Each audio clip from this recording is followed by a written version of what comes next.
আসসালামু আলাইকুম। প্রিয় শিক্ষার্থীবৃন্দ, তোমরা আশা করি ভালো আছো, সুস্থ আছো। নবম শ্রেণীর বিজ্ঞান বিভাগের শিক্ষার্থীদের পদার্থবিজ্ঞান ক্লাসে আমন্ত্রণ জানাচ্ছি। আমরা গত ক্লাসগুলোতে তোমাদের সিলেবাস অনুযায়ী কিছু কিছু অধ্যায় পড়েছি। আজকে আমরা নতুন আরেকটা অধ্যায় পড়ব, যে অধ্যায়ের নাম হচ্ছে পদার্থের অবস্থা ও চাপ। এই অধ্যায় নিয়ে আজকে আমরা বিস্তারিত আলোচনা করতে চেষ্টা করব। তাহলে আমাদের অধ্যায়ের নাম হচ্ছে পদার্থের বা বস্তু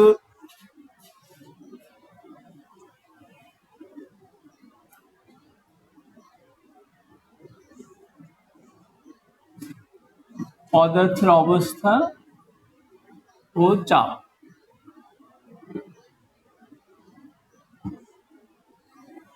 এই অধ্যায়টা নিয়ে আমরা আজকে বিস্তারিত আলোচনা করতে চেষ্টা করব। সাধারণত আমরা জানি পদার্থ তিন অবস্থায় অবস্থান করে। পদার্থের তিনটি অবস্থা সাধারণত আমরা জানি: কঠিন, তরল এবং বায়বীয়। এই তিনটা অবস্থায় সাধারণত পদার্থ থাকে। তাহলে বায়বীয় এবং তরল এই দুইটা পদার্থকে আবার প্রবাহী পদার্থ বলা। এই প্রবাহী পদার্থগুলো কিভাবে চাপের সৃষ্টি করে, সেই চাপ নিয়ে আমরা এখন আলোচনা করব। তাহলে চাপ জিনিসটা কি এবং এই প্রবাহী পদার্থগুলো কিভাবে চাপ সৃষ্টি করে সেই সংক্রান্ত বিষয় আমরা এখানে তুলে ধরব। তাহলে চাপের সংজ্ঞাটা আমরা আগে দেখে নিই। চাপ কাকে বলে? চাপকে আমরা পি দ্বারা প্রকাশ করি, প্রেসার।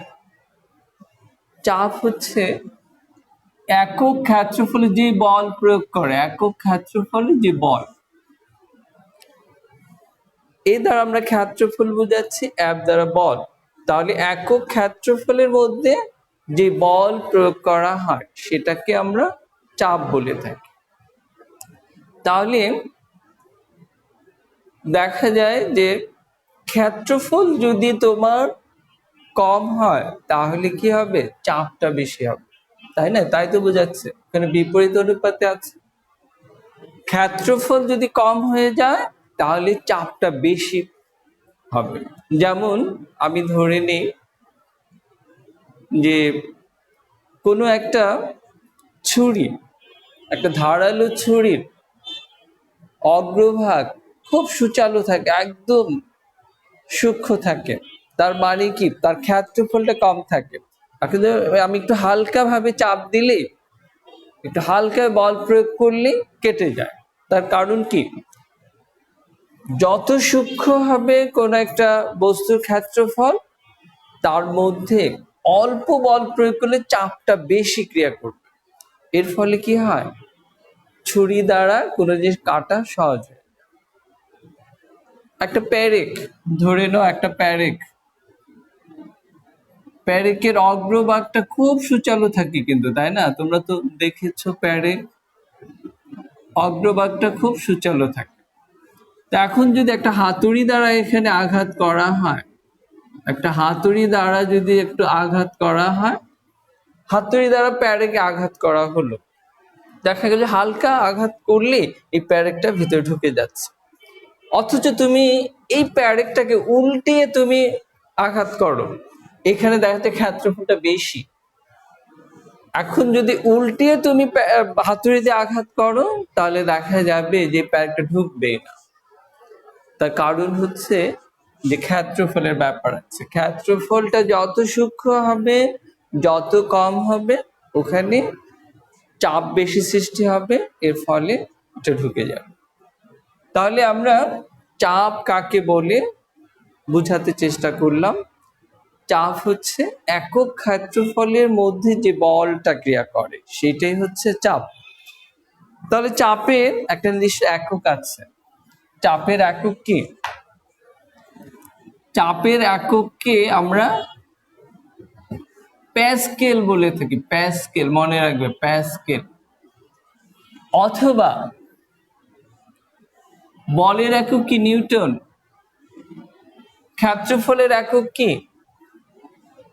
Metre square. তাহলে যেহেতু নিচে আছে পার মিটার, তাহলে প্যাসকেল বা নিউটন পার মিটার স্কয়ার। আমরা চাপের সংজ্ঞা জানলাম, চাপের এককটাও জেনে নিলাম। তাহলে এখন আমরা চলে আসি চাপের কিছু রাশিমালা। কোন একটা পাত্রে যদি আমি কোনো তরল পদার্থ রাখি, তাহলে এই তরল পদার্থটা কতটুকু পাত্রের তলায় চাপ সৃষ্টি করবে, সেই রাশিমালাটা আমরা বের করতে চেষ্টা করব। কোনো তরল বা গ্যাসীয় পদার্থ যদি কোনো পাত্রে রাখা হয়, তাহলে পাত্রের দেয়ালগুলোতে একটা চাপ সৃষ্টি করে। এই চাপের পরিমাণটা কত, সেটা আমরা এখন বের করার চেষ্টা করব। তাহলে চাপের রাশিমালা,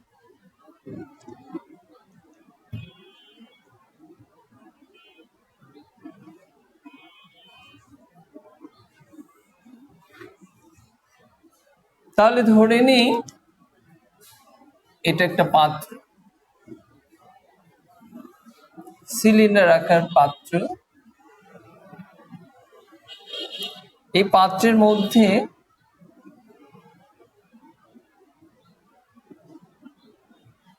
আমরা কিছু পানি রাখি।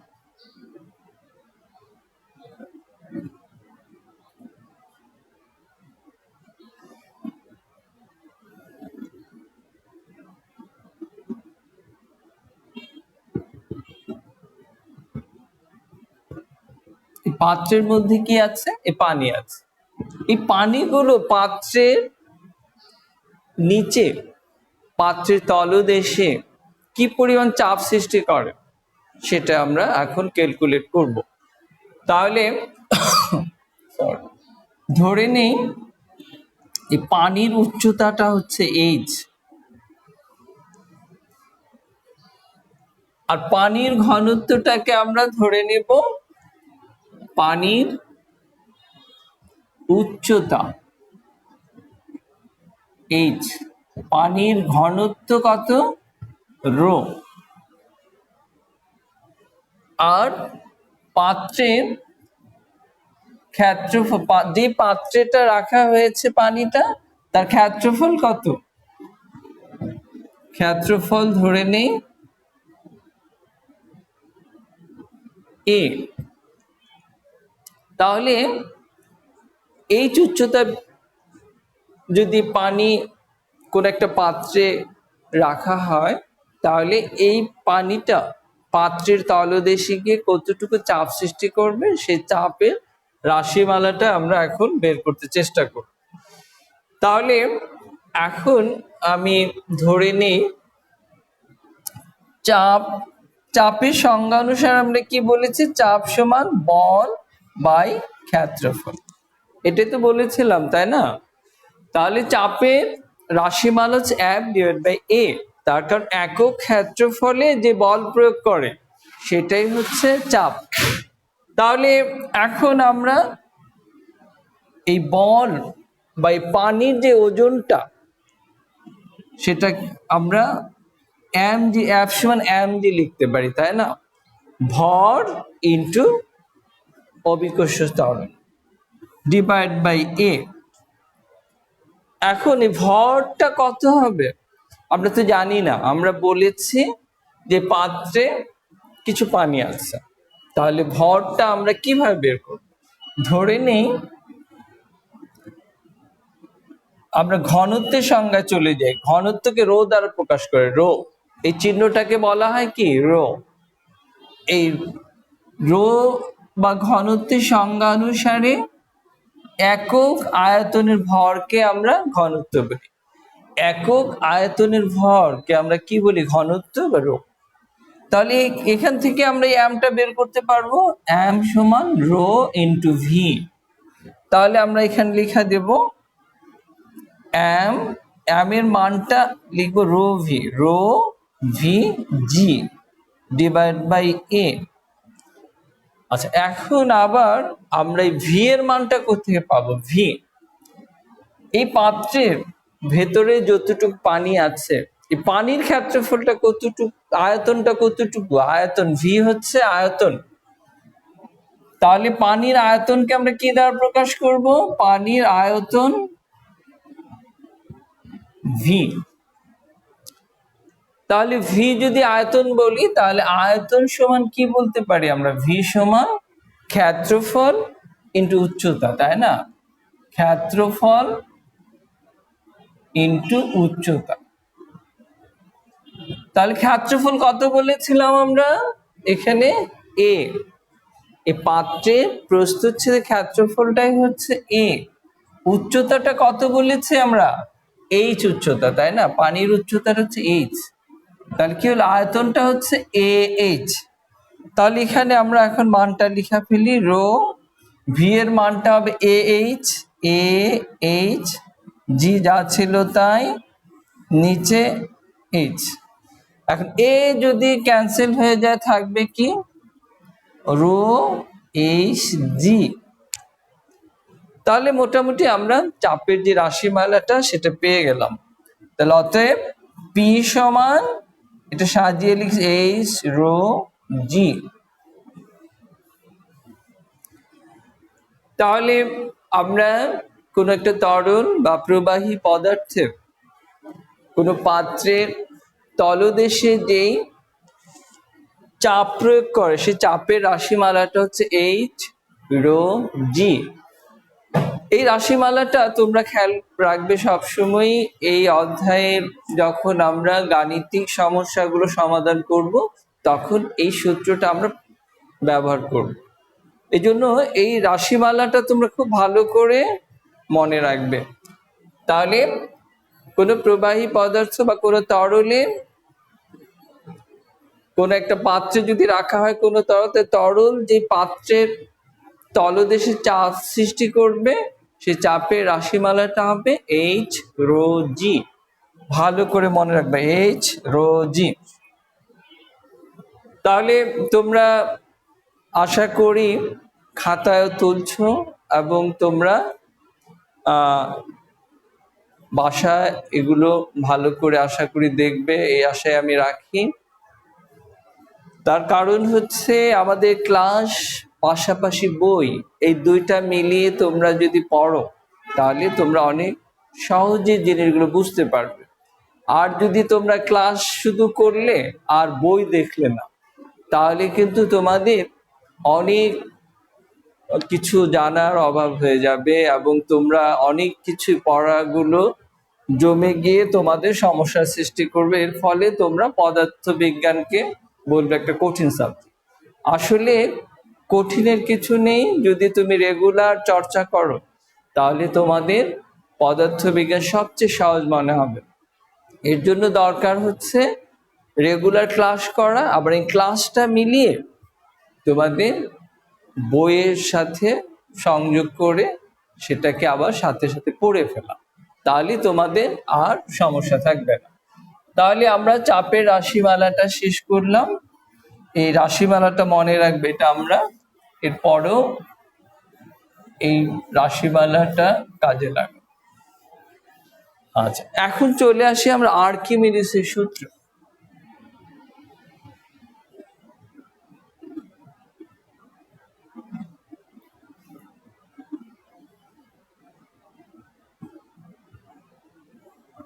বৈজ্ঞানিক আর্কিমিডিসের কথা তোমরা সবাই শুনেছ। এই বৈজ্ঞানিক আর্কিমিডিস তোমার যেই সূত্রটা দিয়েছেন সেই সূত্রটা আমরা এখন বলতে চেষ্টা করব। সূত্র হচ্ছে, কোনো তরল বা বায়বীয় পদার্থ মধ্যে যদি কোনো একটি পদার্থকে ডুবানো হয় বা কোনো একটা পদার্থ ছেড়ে দেওয়া হয়, তাহলে ওই পদার্থটা কিছু ওজন হারাবে, কিছু হালকা বোধ করবে। তাহলে কোন একটা বস্তুকে আমরা তরল বা বায়বীয় পদার্থের মধ্যে যদি ফেলে দিই, তাহলে কি হবে, ওই বস্তুটা কিছু ওজন হারাবে। এই হারানো ওজন বস্তু কর্তৃক অপসারিত তরলের ওজনের সমান। আমরা যদি ধরে নিই একটা পাত্রের ভেতরে কিছু পানি রাখলাম, কিন্তু পানি রেখে এখানে একটা নল দিয়ে দিলাম। এই পাত্রের মধ্যে একদম এই নল বরাবর পানি রাখলাম। পানি রেখে এখানে যদি আমরা এখান দিয়ে সুতায় বেঁধে বা এমনি যদি একটা বস্তুকে ছেড়ে দিই, একটা বস্তু ছেড়ে দিলাম, তাহলে দেখা যাবে কিছু পানি উপচে পড়বে আর এই বস্তুটা কিছু হালকা অনুভূত হবে। তাহলে কতটুকু হালকা হবে, এখানে যতটুকু পানি অপসারিত হবে ঠিক ওই পরিমাণে সে হালকা বোধ করবে। তাহলে এখন আমরা আর্কিমিডিসের সূত্রটা কি পেলাম, কোনো কঠিন বস্তুকে যদি তরল বা বায়বীয় পদার্থে নিমজ্জিত করা হয় তাহলে কিছু ওজন হারায়। এই হারানো ওজন অপসারিত তরল পদার্থের ওজনের সমান। তাহলে সূত্রটা ভালো করে মনে রাখবে, তোমাদের জ্ঞানমূলকে এই সূত্রটা আসে। এখন আমরা আর্কিমিডিসের সূত্র পরে প্লবতা নিয়ে আলোচনা করব।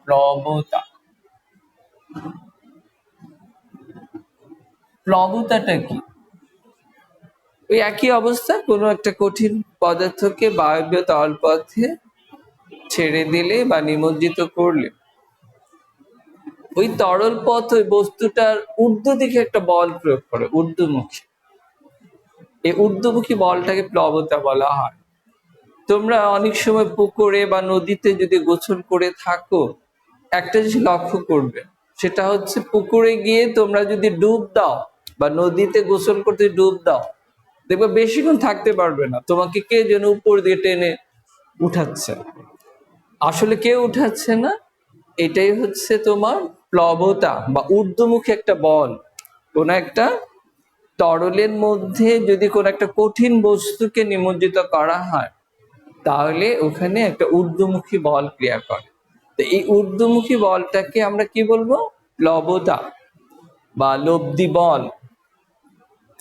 অনেক সময় দেখবা ছোট্ট একটা লোহার খণ্ডকে আমি পানির মধ্যে ছেড়ে দিলে এটা ডুবে যায়, কিন্তু কত বড় বড় জাহাজ লোহার তৈরি, এগুলো কিন্তু ডুবছে না। এর কারণটা কি? এগুলো না ডোবার কারণই হচ্ছে যে এর পৃষ্ঠ ক্ষেত্রফলটা বেশি। ক্ষেত্রফল বেশি হতে কি হয়, এখানে চাপ কম সৃষ্টি হয়। একটু আগে আমরা বলেছিলাম চাপ সমান কি, পি সমান এফ বাই এ।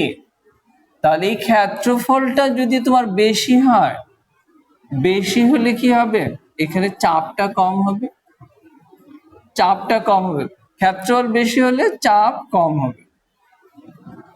তার কারণ হচ্ছে যে একটা লোহার তৈরি জাহাজ, তাদের অনেক পৃষ্ঠটা অনেক প্রশস্ত থাকে।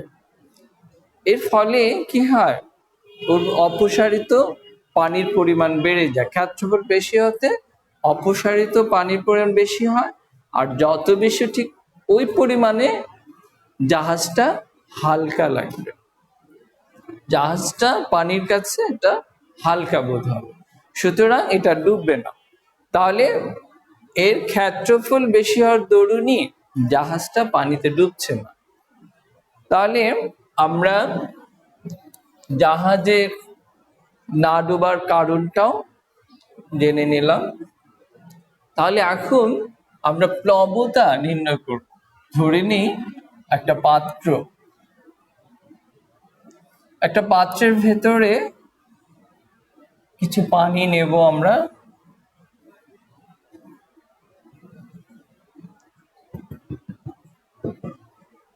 এরপরে এর ভেতরেও আরো একটা আমরা পাত্র নেব। একটা পানিপূর্ণ বড় পাত্রের ভেতরে আমরা একটা কঠিন বস্তুকে ডুবালাম। এটার ক্ষেত্রফল ধরে নিলাম এ, প্রস্থচ্ছেদের ক্ষেত্রফল এ। তাহলে এটার শীর্ষবিন্দু থেকে পানির যে শীর্ষবিন্দু এর উচ্চতা ধরে নিলাম h1, উচ্চতা হচ্ছে h1 ধরে নিলাম। এরপরে এই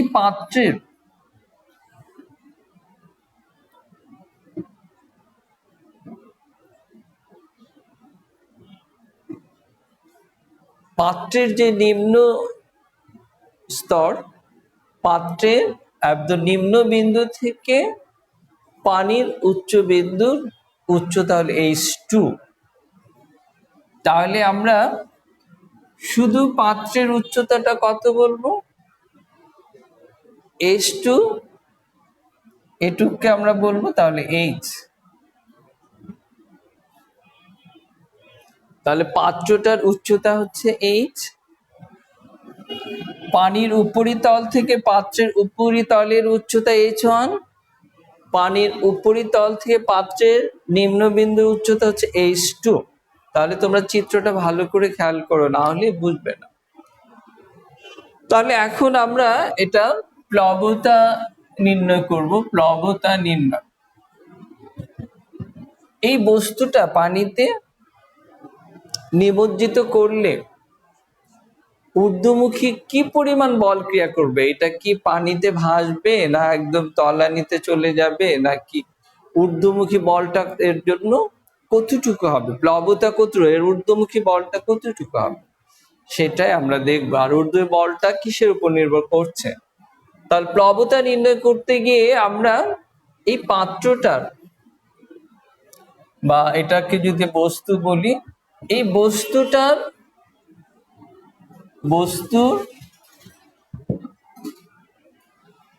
উপরে বা উপর তলে, বস্তুর উপর তলে পানির একটা চাপ সৃষ্টি করবে, তাই না? বস্তুর উপর পানির একটা চাপ ছিল, সেই চাপটা আমরা কিন্তু একটু আগে রাশিমালাটা বের করেছি কি এইচ রো। আমি এটা এখনো মুছিনি, তোমরা যদি এটা না লিখে রাখো তাহলে হয়তো ভুলে যাবে, এই জন্য আমি এখানে রেখেছি। তাহলে পানির যে চাপ, সেই চাপটা আমরা রাশিমালাটা জানি। তাহলে বস্তুর উপরিতলে পানির চাপটা কত হবে? যেহেতু উচ্চতাটা এখানে এইচ লিখেছি এইচ, কিন্তু উপরিতলের উচ্চতা ছিল h1, এখানে h1 দেব। এরপর বাকি দুইটা ঠিকই থাকবে, ঘনত্ব আর অভিকর্ষ স্তর h1 রো জি। এখন বস্তুর নিচ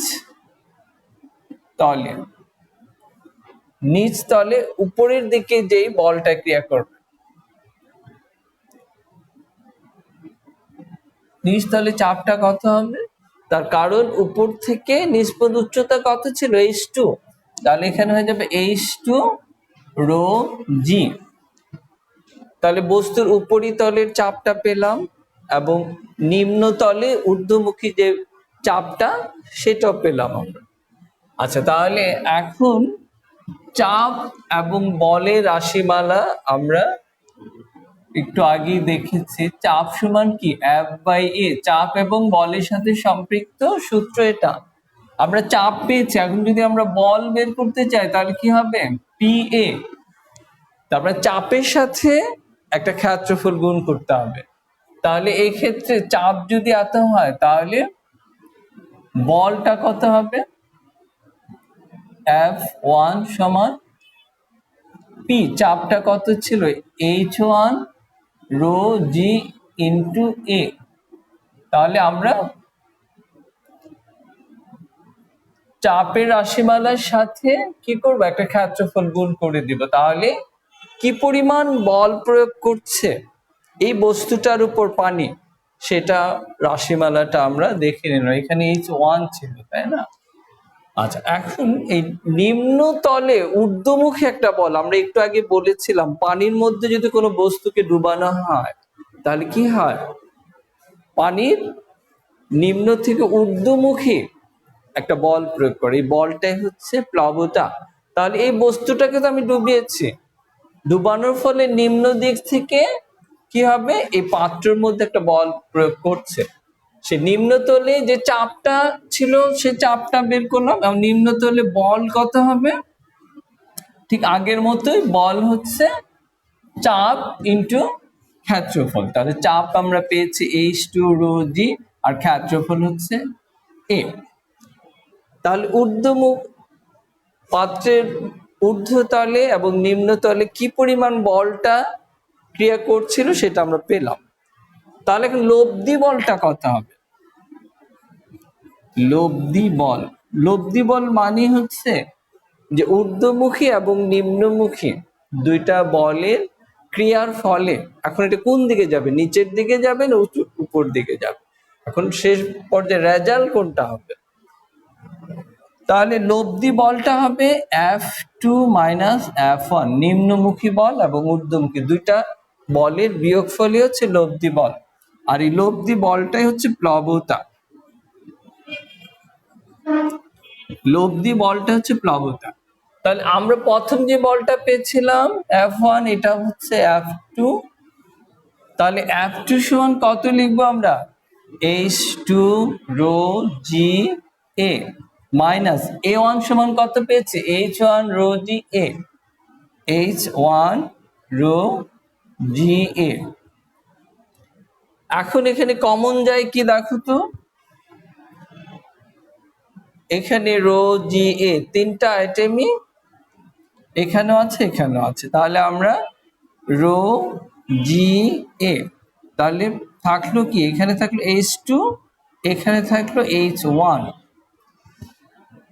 এখন h2 - h1 সমান আমরা কি লিখবো, দেখো h2 হচ্ছে উপর বিন্দু থেকে নিচ বিন্দুর উচ্চতা, আর h1 হচ্ছে পানির উচ্চস্তর থেকে এই বস্তুটার উচ্চস্তর উচ্চতা।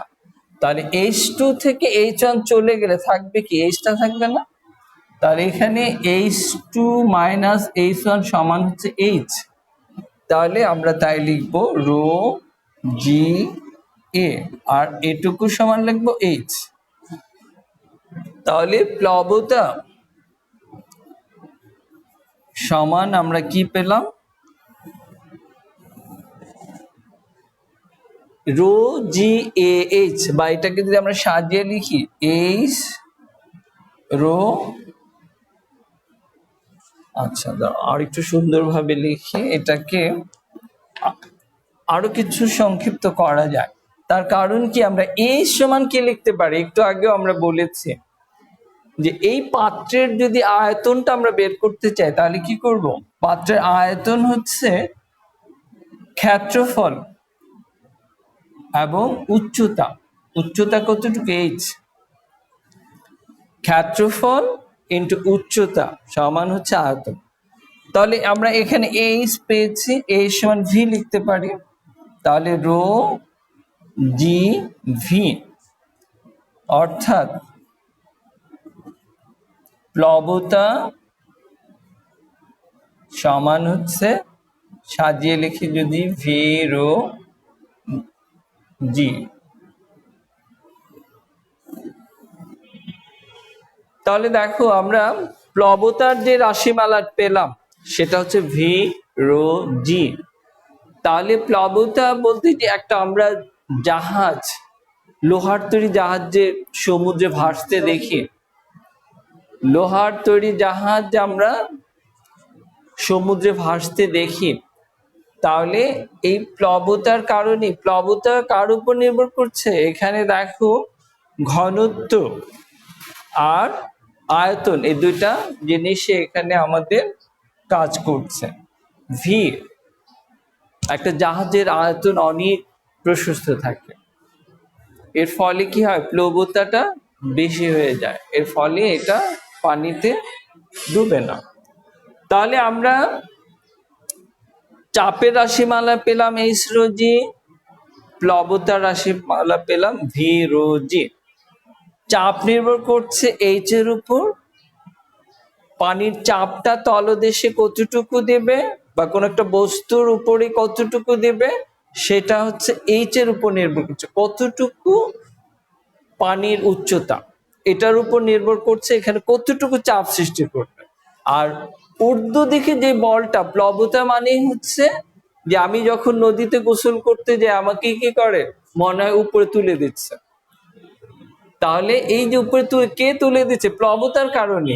তার মানে ঊর্ধ্বমুখী একটা বল ক্রিয়া করছে, সেই ঊর্ধ্বমুখী বলটা নির্ভর করছে কিসের উপর? ভি এর উপর। আর চাপটা নির্ভর করছে এইচ এর উপর।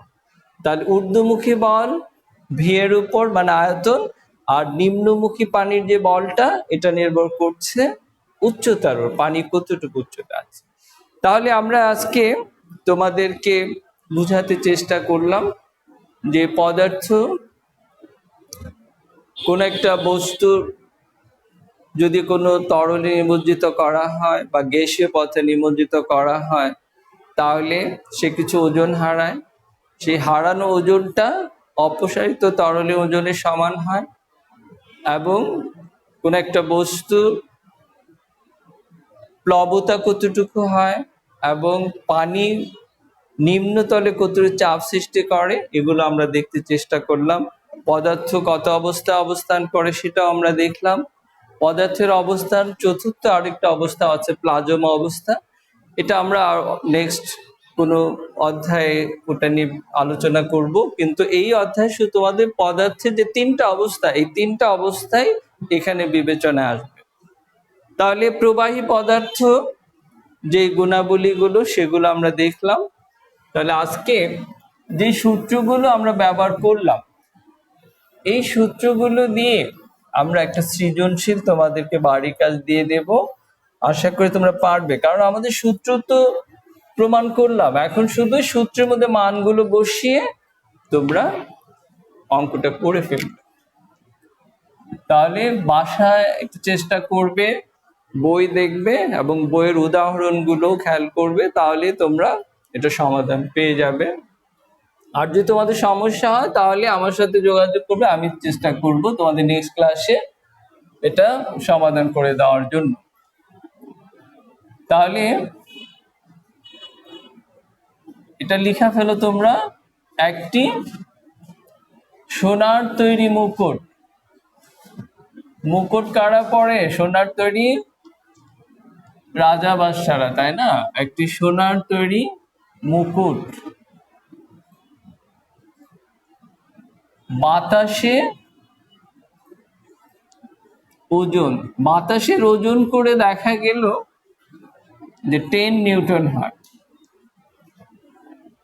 কিন্তু পানিতে ওজন করলে আবার কি হয়? পানিতে একটু কমে যায়। তার কারণ একটু আগে আমরা বলেছি কোন একটা বস্তু তরল বা বায়বীয় পথে নিমজ্জিত করলে কিছু ওজন হারায়, তার মানে কিছু হালকা বোধ করে। তাহলে এখানে ছিল 10 নিউটন, এখন পানিতে ডুবিয়ে যদি ওজন করতে চাই তাহলে এটা হবে 9.4 নিউটন, তার 0.6 নিউটন কমে যাবে। আচ্ছা, তাহলে এখন যদি এর ওজন বাতাসে এবং পানিতে এত হয় তাহলে এখন কি নির্ণয় করতে হবে? মুকুটের ঘনত্বটা কত?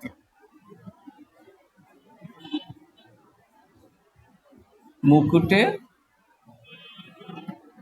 ঘনত্ব